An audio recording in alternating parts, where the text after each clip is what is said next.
Good morning, it's Tina Traster. How are you today? I am well. How is everybody out there? Despite the rainy weather, pretty good. Actually, I gotta Well, say, at least pretty good. it feels mild out so far. Yeah. So far so good. So what's up in your within the articles of your publication? Well, we covered the state of the county address that County Executive Ed Day gave on Thursday evening. And he gave that address at the Palisades Center, which he made topically a centerpiece of his speech. He said specifically that the Palisades Center is the, quote, heart of Rockland's economic engine. And he pointed out that he was holding his press conference for the State of the County address at the Palisades Center, second year running. He essentially, what he was putting out there is that the conflict that has been dragging on between the Palisades Center and the town of Clarkstown must come to an end. He basically was saying that a resolution on this deadlock has got to be figured out and broken, and that what he said specifically is that he doesn't feel that this is something that the courts should decide, but given where things stand, which is that the case continues to snake through the court system, and so far George Homan and the town of Clarkstown has not shown any appetite to hold a referendum. At this pacing, it would seem that it's going to end up with the courts either giving the Palisades Center what it wants, which is the ability to expand out its 240,000 unused space on the fourth floor, or it's going to, they'll force Clarkstown's hand and give the Palisades Center what they want, or it will absolve Clarkstown to let this thing just kind of live on in limbo, I suppose. But Ed Day was very emphatic about this problem. I think you could almost hear his frustration viscerally. And even though he made a point to say that the county is not directly involved in the process, he made it very, very clear that he has a very strong opinion of this and that he wants to see this resolved. He threw a lot of stats at the crowd, including how much the Palisades Center has paid in property taxes and what it's generated in local sales tax revenue and the number of construction jobs and new jobs that would be potentially created if this additional space was built out. Of course, what he didn't mention is that the upper hand that the Palisades Center does have is that 2020 brings to the end a tax appeal moratorium for them.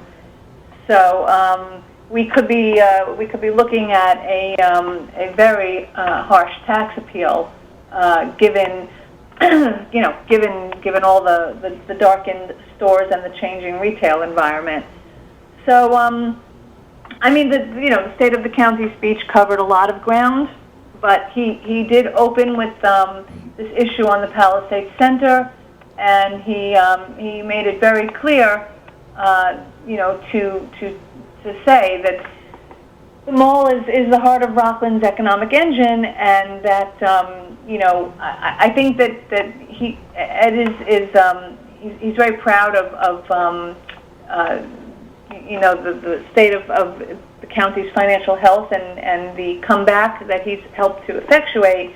But I think he also understands that if something, I don't think we're going to lose the mall per se. But I think what he probably understands is that with the changing retail environment, that I guess that the county and or the town of Clarkstown should not take for granted the dependence that we have on the Palisades Center as a county, for better or for worse. So we reported on that, and was this week that we reported on the Macys closing, or was that 2 weeks ago? I cannot even remember. I don't think I heard you talk about that last week. Macys. So Macys is closing down 20% of its stores. So that's the one in the Palisades, as far as I know, though, is being spared, right? Right now, from what we know, in the first round of 30, the Palisades Center is being spared. We know that we've lost JCPenney. We know that we've lost Macys over at the Shops of Nanuet. We know that we've lost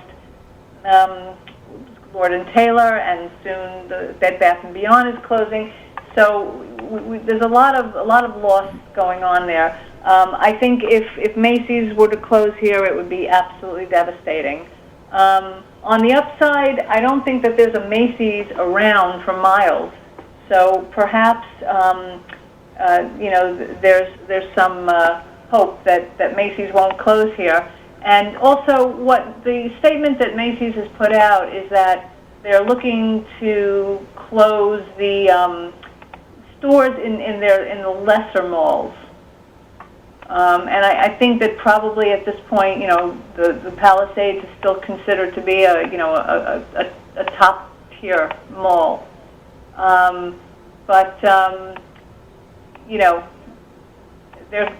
There's definitely, Macys is definitely in a state of major transformation. You gotta wonder, and people say this to me all the time, where the hell do they get the money to sponsor the 4th of July fireworks, the Thanksgiving Day parade? I mean, those things must be millions of dollars to just put together and then run on TV, and yet it's still Macys that's doing it. Yeah, but look at all the advertisers and sponsors that come along with events like those. Okay. Well, those are things that generate revenue. I don't know how much it costs to do the balloons, but I think that the amount of money that they must generate in sponsorship and advertising and tourism and that works for them. What doesn't work for them are these obsolete stores that you can roll a bowling ball through and you wouldn't hit anybody. I mean, these stores are they just need to be reinvented, I guess. I mean, what Macys was planning on doing is they're trying out different concepts. Like they're trying out smaller stores in strip malls. It's going to be called Market by Macys, and it's going to carry this is so telling, right? It's going to carry Macys merchandise, local goods, and food and beverage. Every retailer, no retailer can be what it used to be. It has to reinvent. And on that front, we also did a story last week on the Simon Property Group, and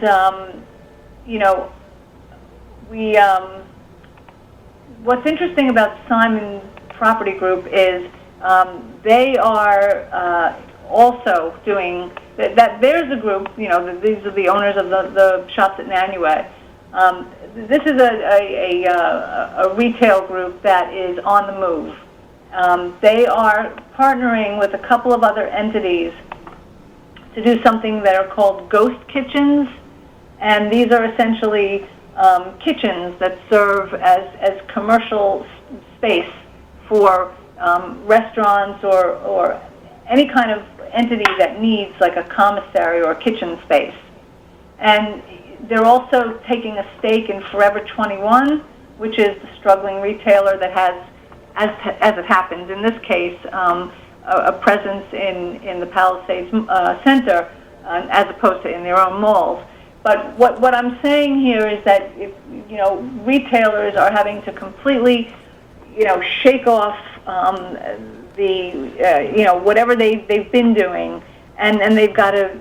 It's all about reinvention. It's all about how they invest and leases that are negotiated and who they're partnering with, and how they incorporate food, beverage, and entertainment. We're in I guess in a sense it's kind of an exciting time probably for people in the retail development world, as everything is in flux and there's a lot of opportunity. But to bring it back full circle, Ed Day's concern is that we still see our coffers filled and that taxes aren't raised and that we don't end up with a black hole in the county. By the way, in our first hour this morning, one of the callers raised the rumor, she had heard a rumor that Food Town over in Valley Cottage was in danger of closing. Have you heard anything about that? Well, that store seems to change over every 3 years. Right. Is it Food Town these days? Is that what it is? Yeah. Yeah. I can't. To me, it's still the A&P because that's what it was like Right. 3 years ago. I don't know if that's true or not. Well, I'll sick you on it, and then next week when you come back, you can tell us. Yes, I'll see what I can learn. And also, I wanted to ask you that- anybody who wants to read deeper into what we've been talking about, it's rcbizjournal.com. Right. What about, now Macys has got the upper level. Is that at home in business yet? Have they started yet? Or Yeah, they're not there yet, and they still have to fill that upper floor. There's... But the at home, is it in business yet? It's not open yet. No. And then the upper level, there's nothing at all, right? No. There's nothing there yet. So, and then they're still dealing with the two Sears buildings. I mean, is the Sears Auto Parts building potentially going to become a post office? Maybe. But how does that really? Does that help? Does that bring people there because they're already there? Lots of questions. But Simon Property Group is they are so well-heeled and deep-pocketed that I don't know what will happen with the shops at Nanuet. I mean, the property will probably be reinvented to some degree. I don't think that it will go, dark. I don't think even though it looks a bit sad these days and you can see the closures, I think I suspect that Simon Property Group has deep enough pockets that if they have to bring in a hotel or if they have to negotiate with the post office or if they end up with a convention center or whatever. Yeah. I think that the shops at Nanuet and plus, with the neighboring TOD on its way, the Trans-Oriented Development, I don't think that's going, it may go through like a slump, but I think ultimately that'll come out the other end. So it's just, we keep watching, we keep reporting. All right, and if anybody would like to gain access to your reporting, it's simple enough. Doesn't cost you anything either. Journal. Yeah. You go to RCBiz, that's B-I-Z, rcbizjournal.com, and it's right there. You got it. All right, Tina, thank you. Have a great All right, week. take care. We're at 929 WRCR.